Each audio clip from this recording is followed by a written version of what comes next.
have the pleasure to introduce Mr. Ahmed, who is an engineer and who has an extensive experience in diplomatic field, working with various embassies and international organizations in Baghdad. And he also is an alumni of the Iraqi Young Leaders Exchange Program. We are honored to have you, and the floor is yours to explain more. Thank you so much for allowing this opportunity to come true. First of all, I'd like to begin by thanking Huda Sujat for nominating me to this prestigious event, and also for Dr. Huda for making this possible, and also for the work of the organization of Ridat. You guys are doing a tremendous work, and I'm very proud to be here today. My experience with youth engagement began shortly after the war with ISIS. We had and still have many camps for those who got displaced due to the terrorist acts performed by that terrorist organizations and the atrocities that they have committed. I began giving lessons in English, Spanish, and mathematics in one of the camps that lies near the city where I live. I was fortunate enough to witness the interaction of such brilliant minds of youth with the topics that I gave, and it truly saddens me to see them held semi-captive in this virtual captivity. I do believe, and I'm not being biased here, but I do believe Iraq could be a beacon to exercise human rights, and because to give an example is about the Yazidis that have suffered the atrocities from ISIS, who got kidnapped, more than 1,000 Yazidi girls that were below the age of 16, and they were kidnapped, and they were violated, and until this day they haven't got what they deserve, and their rights are still being proclaimed by the government or the international organizations. But we're more than proud to say that the Nobel Prize winner for peace, Ms. Nadia Murad, is a Yazidi fighter survivor who survived these atrocities from ISIS.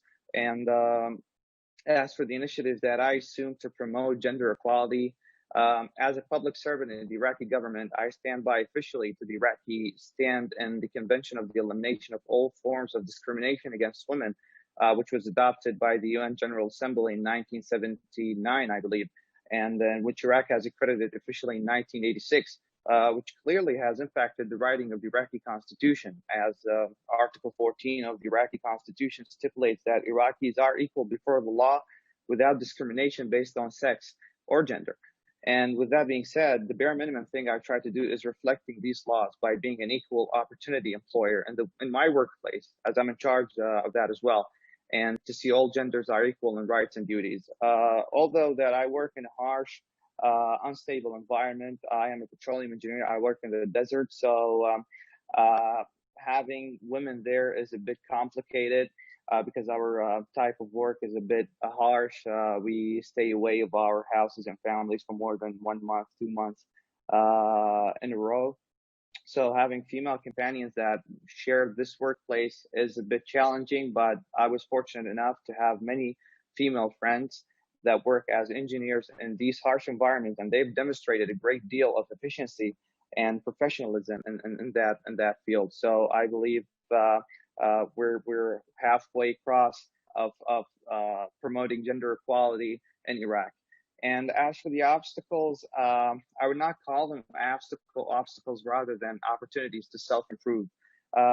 Speaking from the perspectives of job, the Iraqi job market is a competitive arena for skilled workers, and having nothing but a degree will not grant you any self-rewarding position in that market. So necessary self-development must occur in order to compete and secure a place in this market. So personally speaking, I began a self-developing journey in which it has rewarded me by being able to speak more than 5 languages and working with various international embassies and organizations, and working with an Ivy League oil and gas company, and being an example for the local youth, and try not to give up and always pursue one's dream. And speaking on a political level, I was fortunate enough to exercise the right of political activism and being a part of al-Nasr party or coalition. We have the first spokesperson, which is a woman, this is the first time ever happened in Iraq to have a woman to be a spokesperson for the winning part in the 2008 elections. And promoting gender equality in the political scene is necessary, but we're still have a lot of work to do. And as I've mentioned before, Iraq officially recognizes equality among genders before the law, and has been demonstrated as well in the Iraqi parliament, where there is a quota for women to be granted a seat in the parliament, and even in the Iraqi minister cabinet, we also have a quota for women to represent females and feminism in the Iraqi governmental cabinet. Unfortunately, there are many aspects in my country that do not exercise the aforementioned laws of equality, and male dominance is noticed in these critical aspects. And even among males, have some segregation in color and religious beliefs. I wish that the parliament can enforce a committee that oversees into these acts and associates its decisions with legal authorities to cut down and mitigate these actions. As for the recommendation for RIDOT, I personally believe, like I said, that RIDOT is doing a tremendous effort in promoting gender equality. But I also think proper propaganda can maximize the effort, especially in our region, to help spread the word of equality among the Arab society and find more activists, such as myself and many others, such as the panelists and more, to join our voices for the greater good and help to achieve a sustainable act of gender equality.